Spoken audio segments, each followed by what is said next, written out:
बहुत साधारण तरीके से होती है, एक व्यक्ति से, एक इलाके से, एक कदम से। और लगातार की गई छोटी छोटी कोशिशों से भी बड़े बदलाव आते हैं।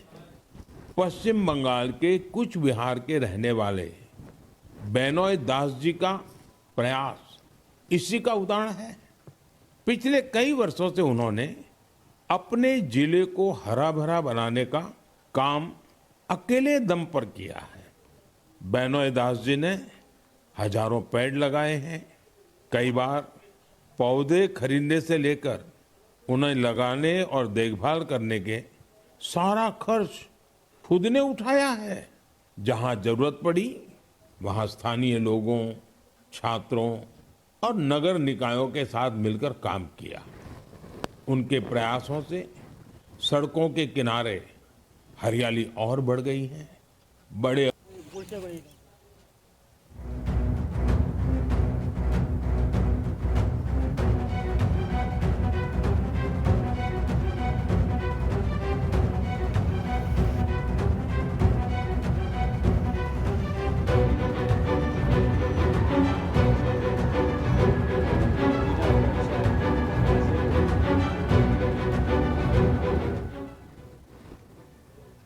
এবার দেশের প্রধানমন্ত্রী নরেন্দ্র মোদীর মুখে উঠে এলো কোচবিহারের পরিবেশ বন্ধু হিসেবে পরিচিত বিনয় দাসের নাম, যিনি গোটা কোচবিহার জেলায় চারাগাছ রোপণ করে নিয়মিতভাবে তার পরিচর্যা করার মধ্যে দিয়ে গোটা জেলাকে সবুজ করার পরিকল্পনা নিয়েছেন। ইতিমধ্যে জেলা জুড়ে 13,000-এরও বেশি গাছ মাথা তুলে দাঁড়িয়েছে তার হাত ধরে।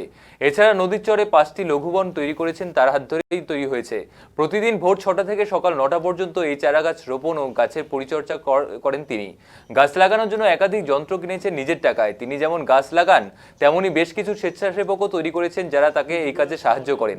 প্রধানমন্ত্রী নরেন্দ্র মোদীর মন কি বাতে তার কর্মকাণ্ডের কথা উল্লেখ করায় কার্যত আপ্লুত বিনয় দাস। তিনি বলেন, আর্কিওলজিক্যাল সার্ভে অফ ইন্ডিয়ার কাজ করার সুবাদে মধ্যপ্রদেশে থাকাকালীন তিনি দেখেছেন গোটা শহর জুড়ে রয়েছে আম গাছ, অথচ কোচবিহারে ফলের গাছ খুবই সামান্য। কমার্শিয়াল গাছের সংখ্যা বেশি, তাই তিনি বিশেষ করে ফল গাছ লাগানোর উদ্যোগ গ্রহণ করেন। তিনি সকলের কাছে অনুরোধ করেন, বাড়িতে যে কোনো অনুষ্ঠানে বৃক্ষরোপণ করুন।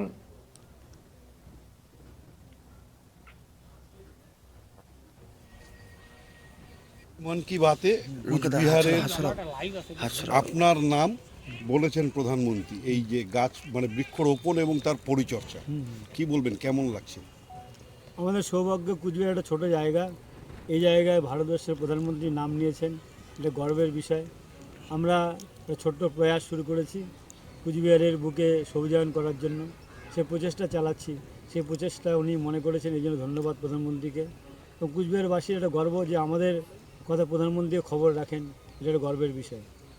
এই যে গাছ লাগানো এবং এর পরিচর্যা, এই ভাবনা কবে থেকে এসছে আপনার মাথায়? প্রথম এসেছিল, আমি এই আর্কিওলজিক্যাল সার্ভেন্টে চাকরি করি। এই চাকরি সূত্রে আমি মধ্যপ্রদেশের রেবা ডিস্ট্রিক্টে পোস্টিং হয়েছিল। সেই জেলায় গিয়ে দেখি সারা শহরটা আম গাছে ভরা, কিন্তু বাংলায় এসে দেখি কোনো ফলের গাছ নেই, এখানে শুধু কমার্শিয়াল গাছ।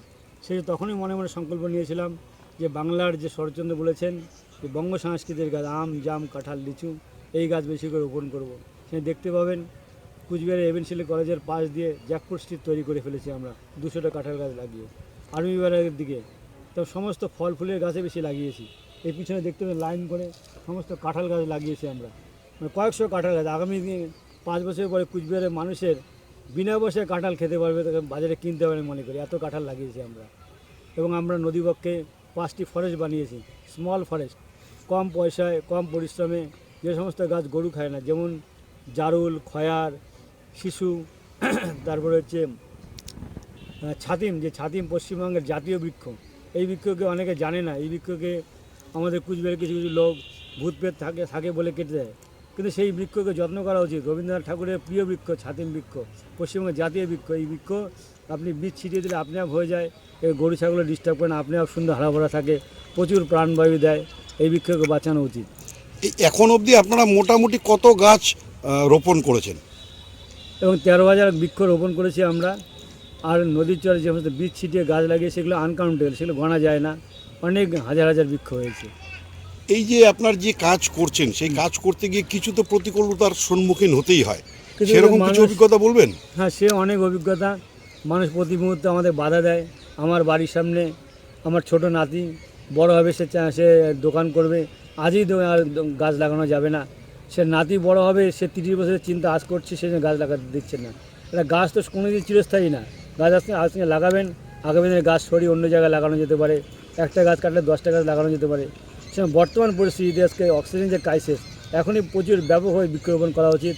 সে 30 বছর করে চিন্তা করলে হবে না, এবং বৃক্ষরোপণের দিকে সকলে এগিয়ে যেতে হবে। এই যে আপনার পিছনে যে গাছগুলো দেখা যাচ্ছে, যেগুলো আপনি বললেন যে লাগানো, যেখানে এই গাছগুলো কতদিন আগে লাগিয়েছিলেন? এই গাছগুলো 4 বছর আগে লাগিয়েছিলাম।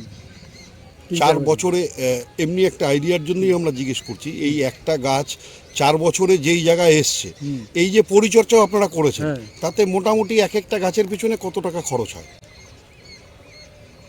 একটা গাছের পিছনে আমরা যে খরচা করি খুব লো কস্টে, যেমন একটা লোহার খাঁচা তৈরি 1200 টাকা খরচা হয়, সেখানে আমরা 220 টাকায় লোহার নেট কিনে ওটাকে চারদিকে ফেন্সিং করে দুপাশে দুটো বিনা বসে জিগা গাছের ডাল লাগিয়ে গাছকে আমরা দাঁড় করাই।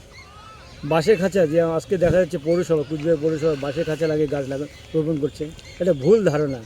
এটা মোটেই লাগানো উচিত না। একটা গাছকে বড় হতে মিনিমাম 3 বছর সময় লাগে নিজের পাশে দাঁড়াতে, দেখতেন। সেখানে একটা বাঁশের খাঁচা লাগাচ্ছে, সেটা 6 মাস পরে পচে যাবে, তার গাছটা কী অবস্থা হবে? এটা কী অবস্থা হবে? আর শিশুকে জন্ম দেওয়ার পর রাস্তায় ফেলে দেওয়ার মতন। আপনি গাছ লাগালেন, গাছের পরিচর্যা হবে না, গরু ছাগলের মুখে দিয়ে দেবেন আপনি। সেই জন্য গাছকে লাগান, বেশি করে পরিচর্যা করুন। আমরা বৃক্ষরোপণে 4 মাস 8 মাস বৃক্ষ পরিচর্যা করি, পরিচর্যার দিকে ধ্যান দেওয়া উচিত বেশি করে। প্রত্যেক দিন কতটা সময় দেন এই গাছের পেছনে? প্রত্যেকদিন সকাল 6টা থেকে 9টা পর্যন্ত আমরা এই অভিযান চালাই, এবং প্রতিদিন আমরা নিরলসভাবে 365 দিন এই ওয়ার্কটা করে যাচ্ছি। ভবিষ্যতে কি করতে চাইছেন আরো? ভবিষ্যতে করতে যাচ্ছি, কুচবিহার জেলার 32টা নদীবক্ষ আছে, প্রতিটা নদীবক্ষে ছোটো ছোটো স্মল ফরেস্ট তৈরি করতে চাই, এটা আমার স্বপ্ন। এটার জন্য কোনো চিন্তা ভাবনা করেছেন? এই চিন্তা নিরলসভাবে চলছে, শুধু আমাদের কিছু আর্থিক সহযোগিতা দরকার, সরকারের সমর্থন দরকার, মানুষের আশীর্বাদ দরকার। কুচবিহারের নাগরিক যারা আছে তাদের উদ্দেশ্যে কোনো মেসেজ দিতে চাইবেন? কুচবিহারের নাগরিকদের এটাই উদ্দেশ্য বলি, নিজের জন্মদিনে নিজের পিতৃমাতৃর স্মৃতিতে বৃক্ষরোপণ করুন। সমস্ত বাড়িতে যত অনুষ্ঠান হয়, সেই অনুষ্ঠানের একটা অঙ্গ হিসাবে বৃক্ষরোপণের অনুষ্ঠান বেছে নিন।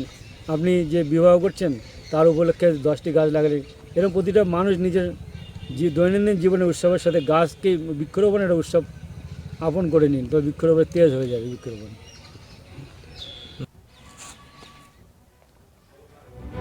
মন কি বাত অনুষ্ঠানে বিনয় দাসের নাম প্রধানমন্ত্রী বলায় উচ্ছ্বাসিত তার সহকর্মীরা। এই বিষয়ে পঙ্কজ বুচ্ছা বলেন, প্রতিদিন সকালে বিনয় দাস গাছের পরিচর্যা করতে বেরিয়ে পড়েন। সবুজায়নের লক্ষ্যে নিরলসভাবে বিনয় দাস এই কাজ করে চলছেন বলেও জানান তিনি।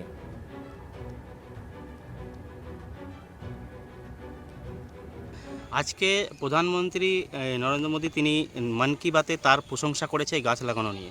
এই যে কতটা উৎসাহ পাবেন আপনারা? আজকে আমরা সত্যি খুবই উৎসাহিত আর খুবই গর্বিত যে যেই ব্যক্তির সাথে দীর্ঘ 8-9 বছর ধরে আমরা কাজ করতেছি, আজকে ওনার নাম মাননীয় ভারতের প্রধানমন্ত্রী ওনার নাম নিয়েছে, ওনার ছবি দেখেছে, আমরা সত্যি খুব খুশি। আর বাস্তবে প্র্যাকটিক্যালি আমরা 8-9 বছর ধরে দেখতেছি এমন একজন ব্যক্তি যার কোনো রকম শরীরে আলস্যটা নেই, কোনো রকম উনি রেস্ট করে না। প্রত্যেক দিন সকালে উনি বের হয়ে যায়, ভোর 5টায় উঠে সব কিছু কাজ করে 6টায় গাছ লাগাতে বের হয়ে যায়। হঠাৎ আমাদের জ্বর হয়, মাথা ব্যথা হয়, পেট ব্যথা হয়, বাড়িতে কাজ আছে, স্কুলের কাজে কিছু না কিছু, কিন্তু ওই ব্যক্তির কোনো বাহানা নেই, কোনো কাজ নেই। 365 দিনে একদিনও বাদ দেয় না, কোনো রোগ হয় না। এই মাটির আশীর্বাদ ওই লোকটার উপরে আছে। বেলায় গাছ লাগান, আজকে